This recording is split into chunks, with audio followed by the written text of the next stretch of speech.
Just take it through it. It's just a casual conversation. So if you want to just take it. So I started to try to think about what can I do? What should I do to bring me back to that changing the room, that storytelling?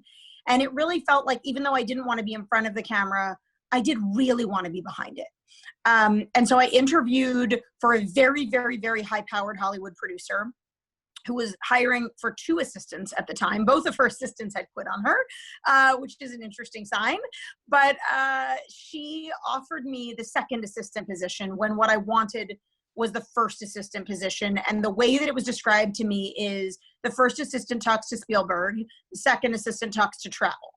And I really wanted to be the assistant that got to talk to Spielberg. But she thought that I was better suited to be the one who talked to travel. And I said, why? And she said, well, you don't have agency experience. And she asked me some questions, like a pop quiz about, different people in the industry. And the reality is I didn't know who any of them were. Specifically, she said, do you know who John Logan is? And I said, I don't. I now know who John Logan is.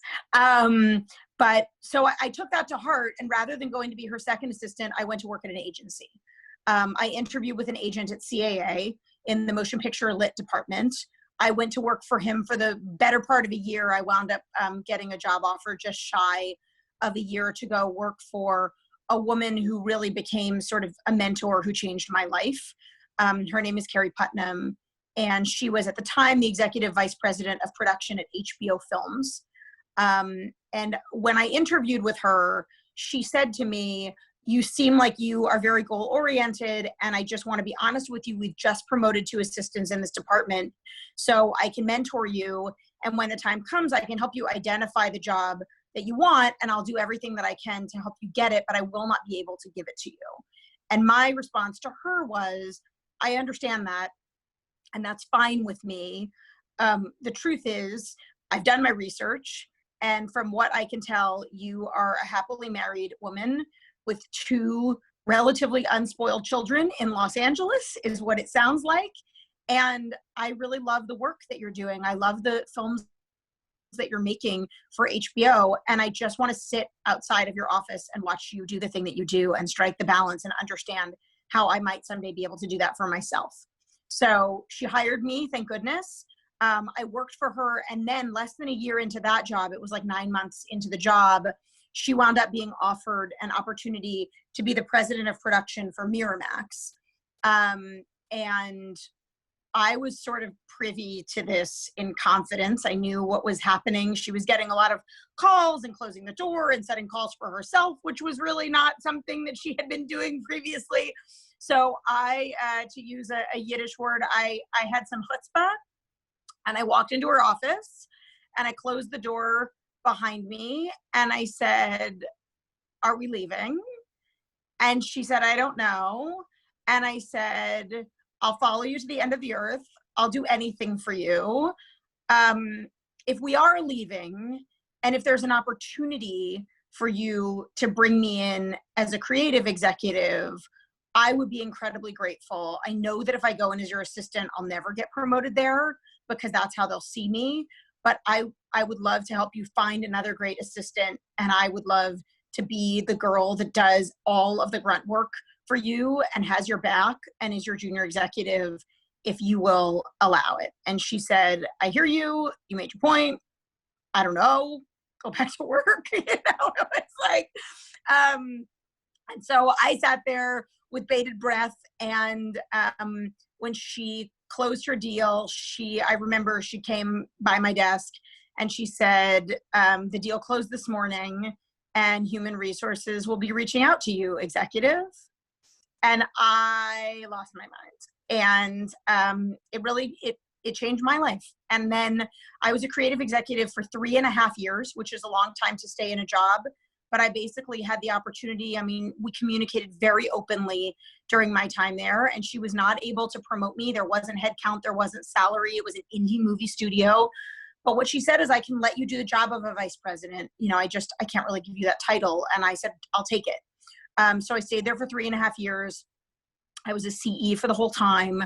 I wound up working as a junior on a bunch of movies, and then as the lead executive on my last movie there, which when it was a script was called The Baster, and when it was a movie, it was called The Switch, with Jennifer Aniston and Jason Bateman. And then it was very clear that Miramax was a little bit in flux. I felt like I wasn't sure what exactly was going on. And I got 2 different job offers at the same time. One of them was to go work at 20th Century Fox as a director of development. They called it Big Fox at the time. And then the other one was to go work at Adam Shankman's company for him and for his sister / producing partner, Jennifer Gibgot, as a vice president. And that was a production company with a deal on the Disney lot. And so I opted to go work for Adam and Jen.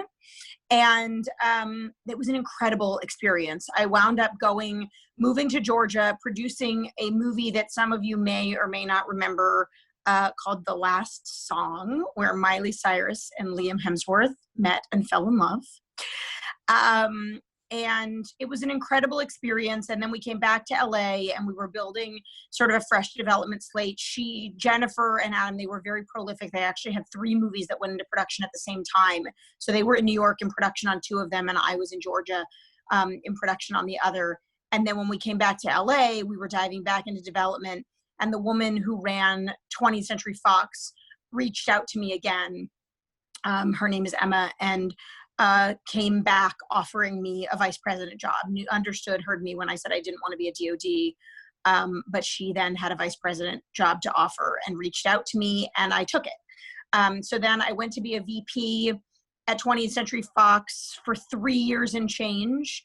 It was there that I worked on a movie called This Means War, which was Reese and also Chris Pine and Tom Hardy. I worked on some other films there as well, some that were in production and some of them that were in development that later went into production, that I was really proud to have been a small part of during my time there. One of the things that I observed was I really loved telling character-driven stories, and it felt like in the big movie studios, most of the event fare was really either family films or action movies. Obviously, Marvel-esque movies. And my passion was for making movies and content that felt a little more intimate, a little more character-driven. And so I felt like that was being done more on a small screen than a big screen. So after the 3 years and a little bit, I jumped across the street, actually, on the Fox lot, and I went to work for the Fox Broadcasting Corporation. And I was there for 4 years. I started off as a vice president in Current was the department. And then I wound up, my boss over there at the time, Kevin Riley, promoted me, made me an SVP and moved me over into comedy. And then I went back and I sort of straddled comedy and drama because I loved drama too. And I really loved being in Current, which basically just means, and I can explain it to you guys if you want to know more, but there's development where you develop something from the ground up. And there's a little bit of a gambling component to it, right? Because there are a lot of projects that are being developed and then they get made into pilots, a couple of them. And then of those that get made into pilots, a couple of those get picked up and turned into series. And then they get handed over to, at a network, a current department, which is the department that sort of oversees them for the life of the series. And I really loved working in Current and building deep relationships with the showrunners, and really getting to know a show inside and out. The shows that I worked very closely on, there were a lot of them. The Mindy Project was one of them. Brooklyn Nine-Nine was another. Lethal Weapon was another. 24 was another. It was a really extraordinary range of projects that I had the privilege of being a part of. And I was very pregnant, 7.5 months pregnant when I was about to sign another 4-year contract at Fox, when out of the blue, I got a phone call saying that Reese remembered me, and remembered me apparently, somewhat fondly, I guess, and wanted to know if I would be interested in running film and television at her new company.